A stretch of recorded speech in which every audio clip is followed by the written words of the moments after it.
Chers amis rivaroliens, bonjour. Et ben voilà, on est reparti pour 5 ans. 5 ans de troubles, avec Foutriquet Ier, qui, réélu à l'Élysée, je crois, va nous en faire baver. Aujourd'hui, je vais vous lire l'édito de Jérôme Bourbon, que vous pouvez retrouver dans le Rivarol numéro 3516, en pages 1 et 2. Édito qui s'intitule « Nouvelle cinglante défaite du clan Le Pen, c'est reparti pour 5 ans de Macronie ». Finalement, il n'y a pas eu de surprise. Celui que quasiment tous les sondages depuis 5 ans annonçaient comme devant être réélu au terme de son premier quinquennat l'a logiquement été dimanche soir, et qui plus est dans un fauteuil. Avec 58,54% des suffrages exprimés et 5,5 millions de voix de plus que l'autre finaliste. Il y a au total 17 points d'écart entre les deux candidats. C'est certes moins que les 32 points d'il y a 5 ans, 66% contre 34%, mais cela reste un écart considérable. À 44 ans, Emmanuel Macron est le premier président de la VM République à être réélu au suffrage universel direct, hors cohabitation.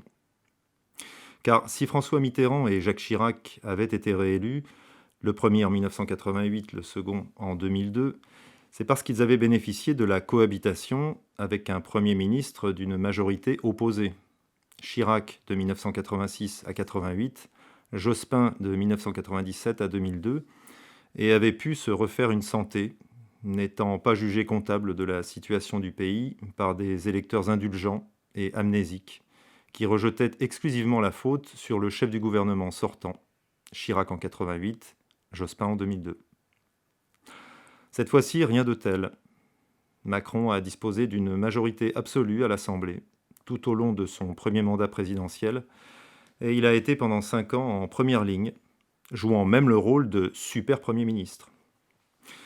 Plus stupéfiant encore, c'est la première fois depuis l'instauration du quinquennat en septembre 2000 qu'un chef de l'État sortant parvient à se faire réélire au suffrage universel.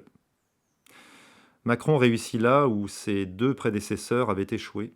Sarkozy, qui s'inclina au second tour de la présidentielle de 2012 face au candidat socialiste François Hollande, puis ce même Hollande, ce qui est encore pire, qui ne put se représenter en 2017, bien malgré lui, à cause de sondages unanimement catastrophiques qui le plaçaient tous en dessous de 10% des suffrages exprimés, et donc incapable de se qualifier pour la finale de la compétition.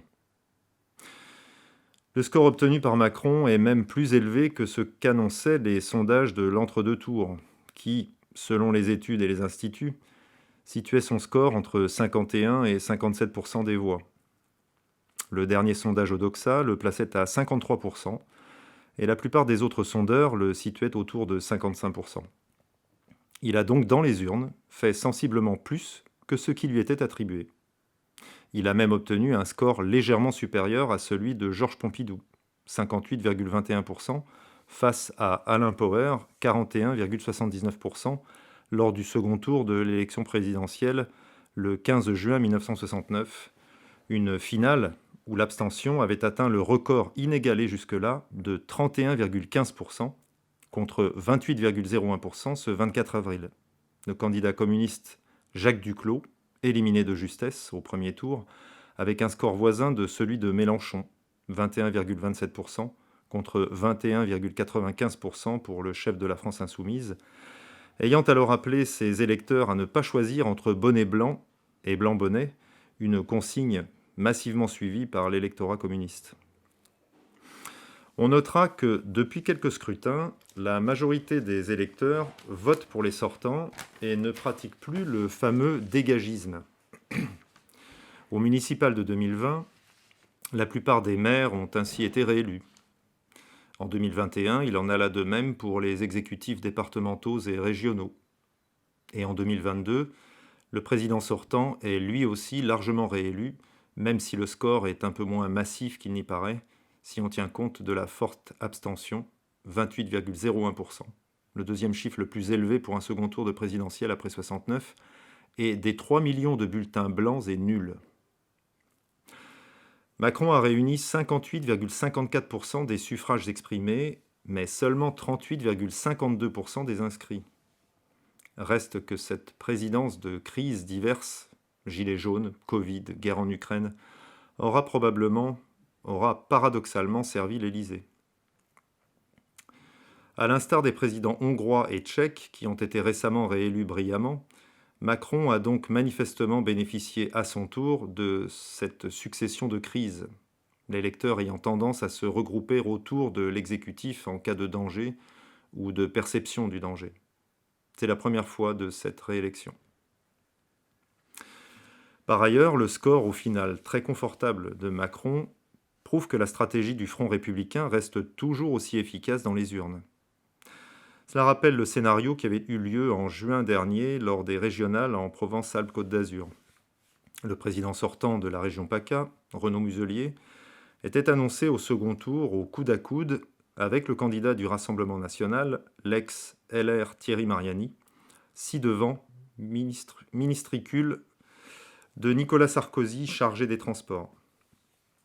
Les sondages indiquaient un duel très serré autour de 50-50. Et au final, Muselier l'a remporté très largement, avec 13 points d'avance, 56,48% contre 43,52% pour la liste RN de Mariani. La gauche, qui n'avait plus de représentants officiels, s'était en effet massivement reportée sur Muselier au nom du Front républicain. Et manifestement, c'est encore ce qui s'est produit dans les urnes le dimanche de Quasimodo. Si certains des électeurs de gauche se sont abstenus ou ont voté blanc ou nul, plus de 3 millions de bulletins blancs et nuls, mais curieusement un de moins qu'en 2017. La plupart se sont résignés au nom de l'antifascisme, au nom de la lutte contre la prétendue extrême droite, à glisser dans l'urne un bulletin au nom du président sortant, bien que généralement ils le détestassent. Mais la peur et la haine de l'extrême droite ont, sans surprise, été beaucoup plus fortes, beaucoup plus puissantes, beaucoup plus viscérales que le rejet qu'ils pouvaient éprouver à l'égard de Macron.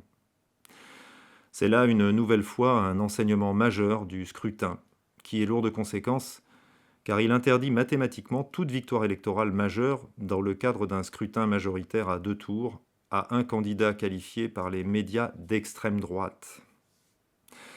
L'emploi de l'expression sert à diaboliser et à disqualifier, à délégitimer et à effrayer. Le président sortant le sait mieux qu'un autre. C'est pourquoi tout au long de la quinzaine, il n'a quasiment jamais appelé Marine Le Pen par son nom, sauf pendant le débat télévisé où elle a été d'une grande fadeur et d'une grande médiocrité sur la défensive, face à un président offensif et incisif. On avait l'impression que c'était elle la sortante. C'est consternant.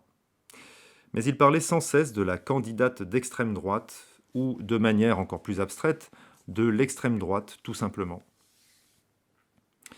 Une stratégie qui ne repose pas sur la rigueur scientifique d'une analyse objective de sciences politiques. Marine Le Pen n'a en effet rien qui puisse la rattacher à ce courant, non plus d'ailleurs à la vérité qu'à la droite traditionnelle et authentique, mais qui est manifestement très efficace dans un but de racolage électoral des sympathisants et militants de gauche, voire d'extrême gauche. Les électeurs d'Anne Hidalgo, de Yannick Jadot, se sont ainsi très majoritairement reportés au second tour sur le président sortant. Et même les électeurs de Jean-Luc Mélenchon ont-ils été nombreux, plus de 40% d'entre eux, d'après les différentes enquêtes, à voter pour Macron, alors qu'ils étaient bien peu à avoir glissé un bulletin Marine Le Pen dans l'urne. On estime cette frange de 10 à 18% de l'ensemble des mélenchonistes du premier tour. Toutes les œillades de la candidate du Rassemblement national, en faveur de la gauche, comme en 2017, se sont soldées par un large insuccès. Car, quelle que soit la normalisation de Marine Le Pen, quels que soient ses abandons programmatiques, ses inflexions stratégiques, ses revirements incessants, ses efforts pour paraître mesurée, pondérée, apaisée, républicaine, démocrate, respectueuse des institutions, l'évolution de son discours et de ses thématiques, la volonté d'adoucir son image avec son statut d'éleveuse de chats, de femme divorcée plaidant pour aider davantage les cellules monoparentales, elle ne peut dans les urnes obtenir la majorité des suffrages exprimés. Le plafond de verre est toujours là, aussi solide que jamais. ce qui ôte toute perspective électorale gagnante à vue humaine dans les années et décennies à venir à tout candidat populiste affublé de l'étiquette volontairement infamante d'extrême droite. En politique comme dans la vie, il faut voir la vérité en face, ne pas se bercer de je ne sais quelle illusion électorale. Un candidat populiste, quel qu'il soit, je le répète, dès qu'il est relié à l'extrême droite, ne peut remporter une élection majeure. L'histoire contemporaine le prouve, l'expérience l'atteste depuis plusieurs décennies. Le seuil de 50% des suffrages exprimés n'est pas atteignable sur la France entière. C'est ainsi. Et contrairement à ce qu'on lit et ce qu'on entend ici et là, il n'y a objectivement aucune raison pour que cela change à vue humaine. Les raisons psychologiques, sociologiques et géographiques s'opposent à une arrivée d'un représentant dit d'extrême droite à la tête de la France. Il est frappant de constater que les tranches d'âge qui ont assuré la très confortable réélection de Macron sont d'une part les jeunes de moins de 25 ans, qui incarnent l'avenir du pays, et ce n'est donc pas une bonne nouvelle pour le camp dit populiste, et également les plus de 60 ans qui ont voté à plus de 65% pour le président sortant. Et plus les électeurs sont âgés, plus ils votent massivement pour Macron. Ce qui fait du monde, surtout avec l'allongement de la durée de vie. Manifestement, le « quoi qu'il en coûte » de Macron au moment de la crise du Covid lui a été bénéfique électoralement. Beaucoup d'électeurs du 3e et du 4e âge se sont sentis protégés et choyés par ce président jeune, dynamique et souriant, qu'ils regardaient régulièrement à la télévision et qui donnait le sentiment de bien s'occuper d'eux. Évidemment, tout cela est une imposture.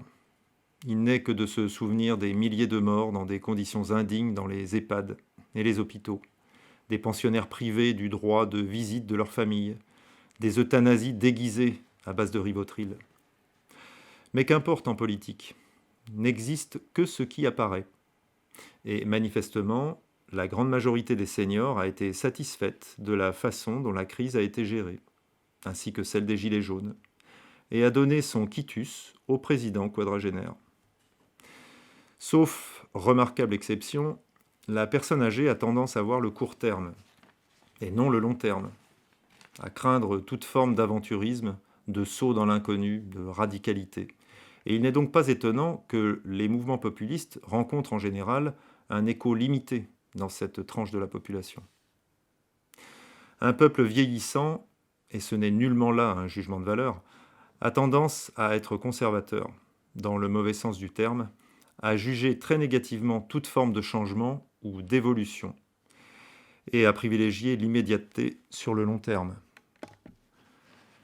C'est pourquoi un peuple qui n'a pas en lui une grande vitalité démographique, qui ne dispose pas en son sein d'une jeunesse nombreuse, dynamique et entreprenante, s'affaiblit, se sclérose, se racornit, est moins à même de réagir et de résister aux phénomènes de submersion externe et de subversion interne, d'agression extérieure et de dilution intérieure.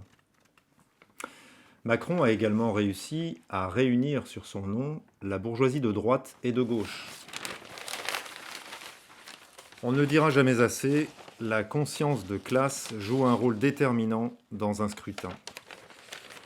Les foyers bénéficiant d'un certain niveau de vie, même s'ils sont loin d'être richissimes, et de certains diplômes de l'enseignement supérieur, même s'ils ne valent pas forcément grand-chose, et n'indiquent rien de fondamental sur la valeur réelle du récipiendaire, si ce n'est qu'il a su se conformer à ce que l'on attendait de lui, n'aime pas voter de la même manière que le populo.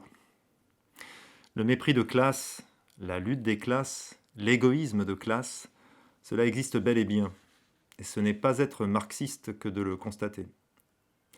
Je me souviens, lorsque j'étais plus jeune, avoir discuté avec des fils d'une bonne bourgeoisie provinciale, catholique et de droite, qui, tout en étant d'accord avec l'essentiel du programme du Front National des années 80 et 90, et étant notamment très hostile à l'immigration de masse, refusaient absolument, quels que soient les scrutins et les circonstances, de voter pour Jean-Marie Le Pen et son parti, parce que, me confiait-il sans rire, j'en étais effaré à l'époque tant j'étais encore jeune et naïf, leurs femmes de ménage, leurs couturières, leurs chauffeurs votaient Le Pen. Et comme m'avait dit l'un d'entre eux, t'as vu qui vote Le Pen? Je ne vais pas m'abaisser à voter comme cette populace. Et le même de voter invariablement Chirac, puis Balladur, même s'il reconnaissait que l'un et l'autre ne faisaient rien pour freiner ou arrêter l'immigration de masse. Et ce n'est pas là une exception. J'avais connu la même mésaventure dans les années 90, quand j'encourageais un jeune bourgeois d'une vingtaine d'années à voter pour Le Pen plutôt que pour Villiers, en lui faisant valoir que le programme était pour l'essentiel le même et qu'il valait mieux se prononcer pour l'original plutôt que pour la copie. Il n'y avait rien à faire. Il n'avait aucun argument politique rationnel à opposer, mais c'était inimaginable pour lui de voter FN. Le vote Villiers était simplement pour lui un vote de classe, beaucoup plus qu'un vote de conviction. Dans son milieu social, on pouvait se permettre de glisser dans l'urne un bulletin au nom du vicomte Philippe le Joli de Villiers de Saint-Ignon, mais pas celui de Jean-Marie Le Pen. Je relate ces quelques anecdotes simplement pour dire que la conscience de classe existe puissamment et qu'elle joue un rôle essentiel dans les choix électoraux. Je dis bien conscience de classe, car on peut parfaitement ne pas être fortuné, mais simplement se considérer socialement et intellectuellement supérieur à l'ouvrière ou à l'épicière qui vote Le Pen. C'est l'idée que l'on se fait de soi-même et des autres, de sa position, de son statut social et intellectuel, qui est au final plus importante, plus prégnante, plus décisive que la réalité, et qui influe fortement dans les comportements, singulièrement sur le plan électoral. Le camp de Marine Le Pen, essayant de faire contre mauvaise fortune bon cœur, et cherchant surtout à mobiliser ses électeurs pour le scrutin suivant, allons de défaite en défaite, de déroute en déroute jusqu'à la victoire, affirme que le score de la candidate du Rassemblement national est en réalité un succès. Lors de sa brève allocution dimanche soir, peu après 20h, Marine Le Pen a même osé parler d'une éclatante victoire. Nous ignorions qu'elle avait à ce point le sens de l'humour. Depuis un demi-siècle, le Front National a été fondé le 5 octobre 1972, le FN n'a connu que des échecs.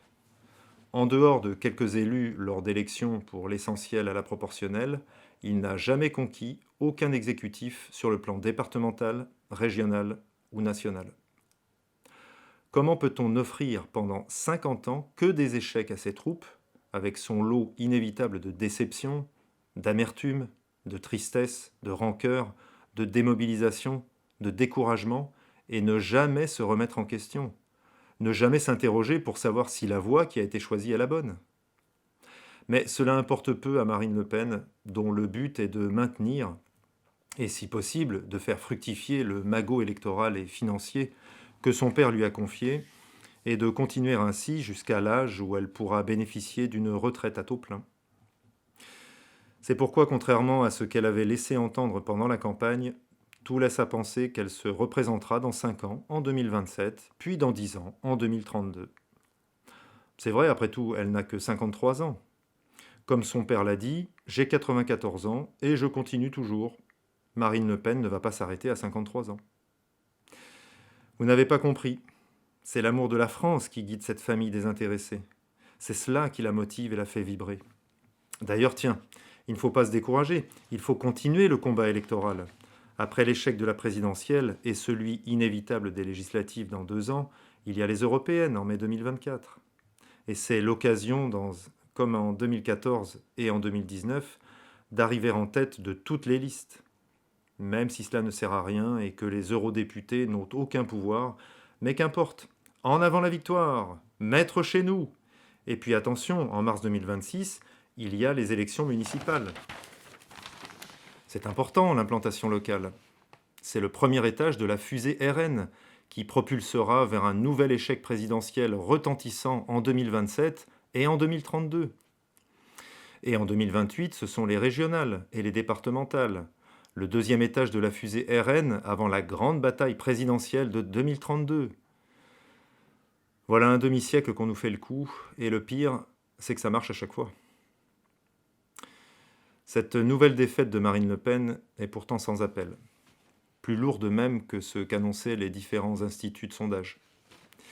Si elle obtient 7,5 points de plus qu'en 2017 et 2,5 millions de suffrages supplémentaires, l'écart reste toutefois gigantesque avec le président sortant. Plus de 17 points d'écart, 5,5 millions de bulletins de différence. En métropole, elle est battue partout, souvent très nettement, sauf dans 3 régions: la Corse, les Hauts-de-France et la région Provence-Alpes-Côte d'Azur. C'est certes mieux qu'il y a 5 ans où elle n'avait mis dans son escarcelle que 2 départements, l'Aisne et le Pas-de-Calais.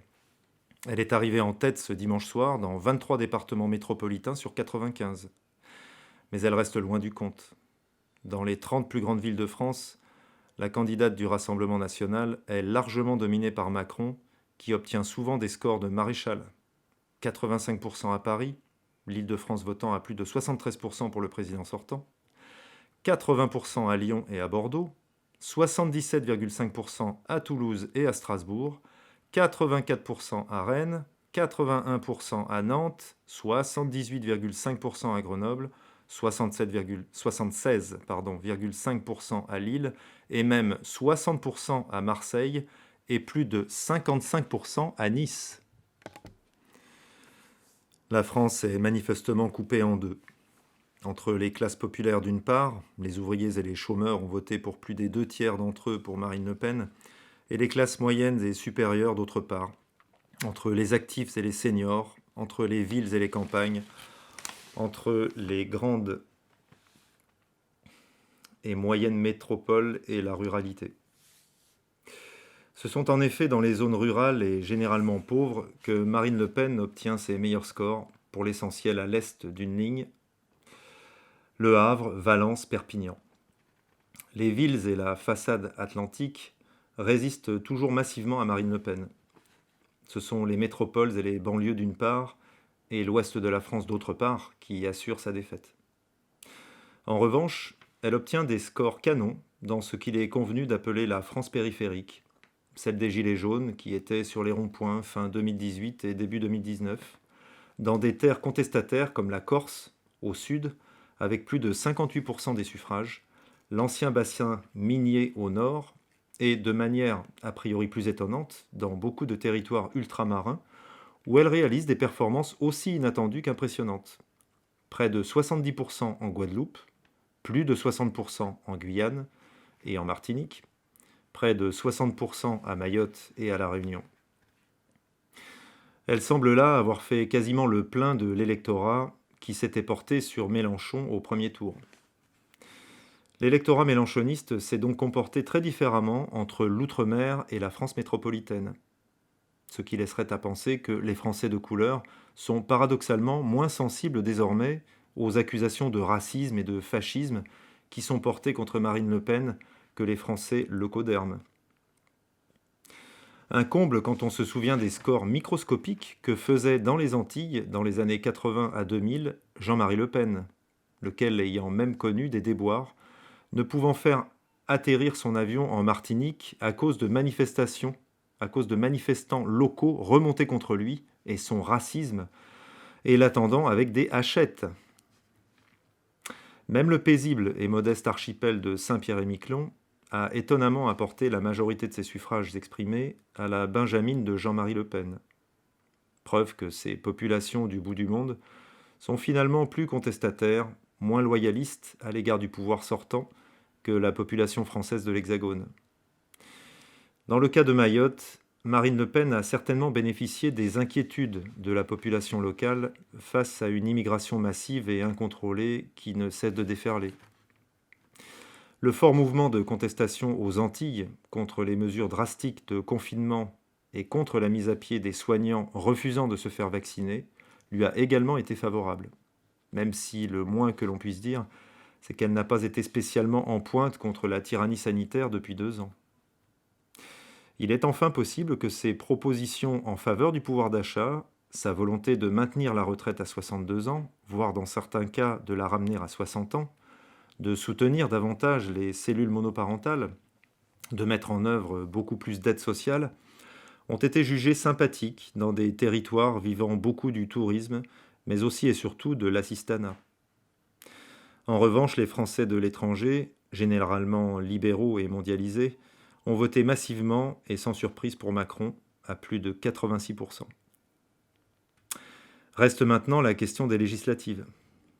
Mélenchon souhaite imposer une cohabitation à Macron et demande aux Français de l'élire Premier ministre, en accordant à l'Union populaire, qui l'anime, et à ses alliés communistes, Verts et NPA, une majorité à l'Assemblée les 12 et 19 juin.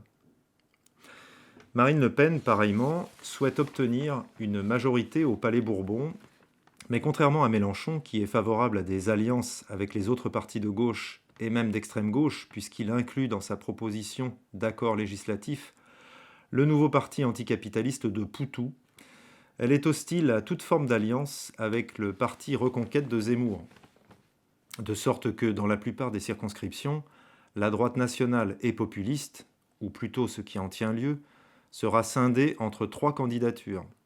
Celle du Rassemblement national, qui a d'ores et déjà annoncé sa présence dans les 577 circonscriptions, celle de Reconquête et celle de Debout la France de Nicolas Dupont-Aignan, alliée avec les Patriotes de Florian Philippot et Génération Frexit de Charles-Henri Gallois, une dissidence souverainiste de l'UPR d'Asselineau, consécutive aux affaires de mœurs touchant ce dernier.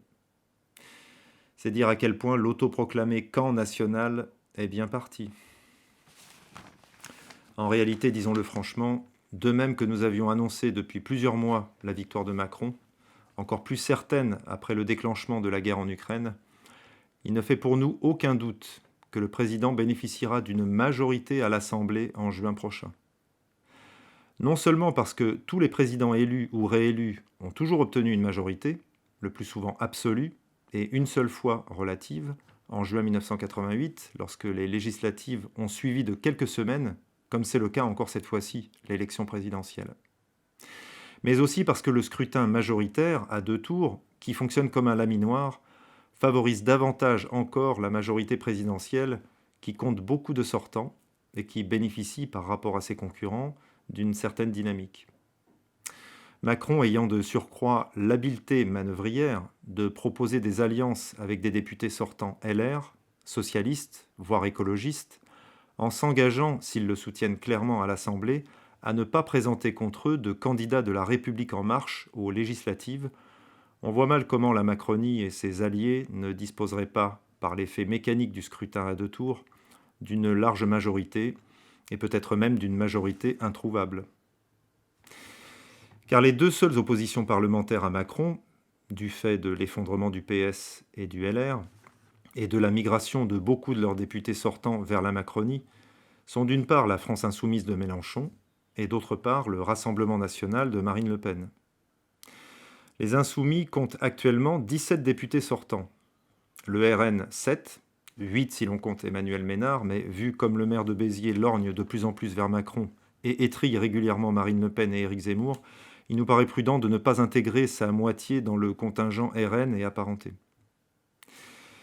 Comment imaginer alors qu'il dispose de peu de municipalités et d'élus locaux, et dans un contexte de forte abstention où les jeunes et les classes populaires déserteront massivement les urnes, comme on peut aisément le prévoir, les législatives de 2017 avaient été marquées par 50% d'abstention, que ces 2 mouvements puissent, l'un ou l'autre, obtenir une majorité, même relative au Palais Bourbon.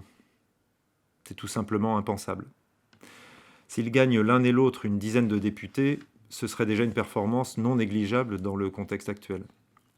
Et puis les Insoumis et le RN ne pourront bénéficier aux législatives de l'effet de locomotive de Mélenchon et de Marine Le Pen qui, par leur notoriété pour les deux et le talent pour le premier, engrangeaient des voix en grand nombre à la présidentielle.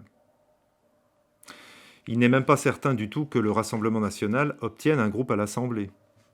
Il faut pour ce faire au moins 15 députés. C'est possible sur le papier, mais c'est loin d'être gagné.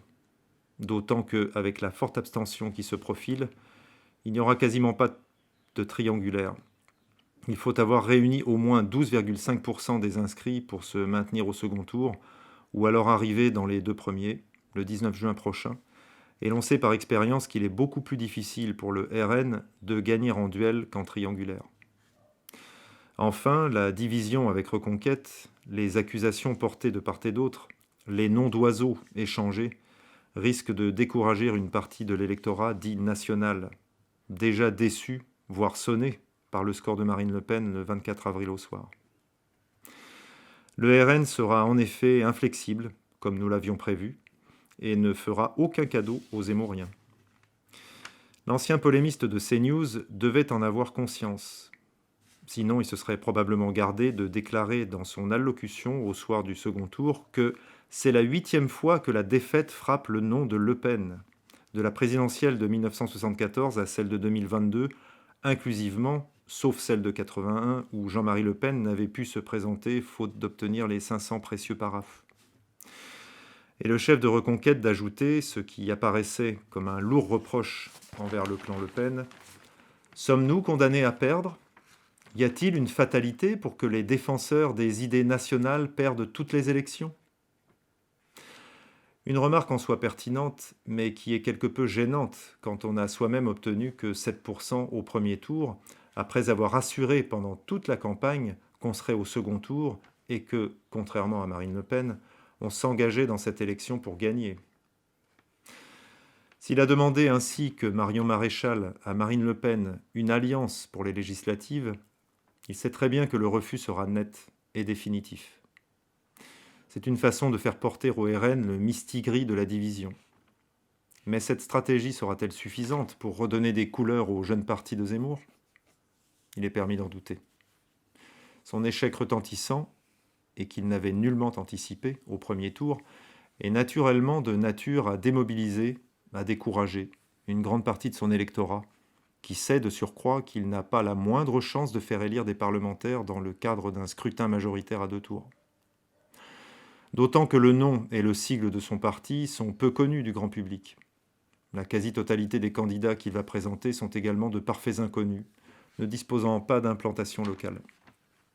Par conséquent, on voit mal comment Reconquête pourrait ne pas à nouveau boire la tasse cette fois, et sans doute dans de plus grandes proportions encore qu'en avril.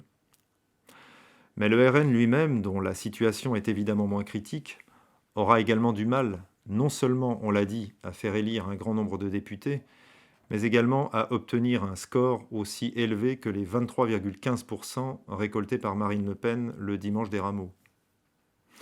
En général, lorsque les législatives suivent de quelques semaines la présidentielle, le FN perd systématiquement de 5 à 8 points. Près de 5 points en 1988 et en 2012, 6 en 2002 et en 2007, 8 en 2017. S'il en va de même cette fois-ci, le RN pourrait se retrouver avec un score de premier tour situé entre 15 et 18%, ce qui devrait légèrement augmenter le montant de son financement public annuel pendant 5 ans. Il avait obtenu 13,2% aux législatives de juin 2017, à condition toutefois que l'abstention ne soit pas beaucoup plus élevée qu'il y a 5 ans, la dotation de l'État pour un parti politique donné étant calculée au premier tour sur le nombre de suffrages recueillis, 1,42 € par voix, et au second sur le nombre de parlementaires élus. La réélection de Macron est évidemment une très mauvaise nouvelle pour le pays.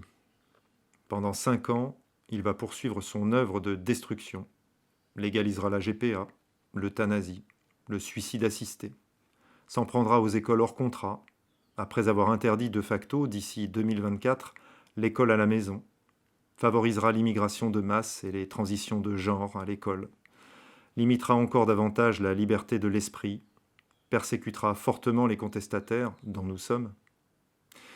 Il continuera à détricoter et à détruire le pays. S'il peut sans doute obtenir une large majorité en juin au Parlement, il pourrait toutefois se heurter à des mouvements de contestation violents et récurrents dans le pays. Car la politique qu'il met en œuvre aux ordres des cénacles mondialistes et de la finance anonyme et vagabonde, dont il est un des laquais, nuit fortement à des catégories entières du peuple français. Il faut donc espérer qu'il y ait dans la rue des réactions un jour suffisamment fortes et vigoureuses pour faire changer les choses. S'il en est encore temps. Car si ce n'est pas le cas, la dissolution et l'effacement du pays iront inexorablement à leur terme. Un édito de Jérôme Bourbon que vous pouvez retrouver dans le Rivarol numéro 3516 en première page et en page 2 Chers amis rivaroliens, courage pour les 5 prochaines années et à bientôt pour une prochaine lecture.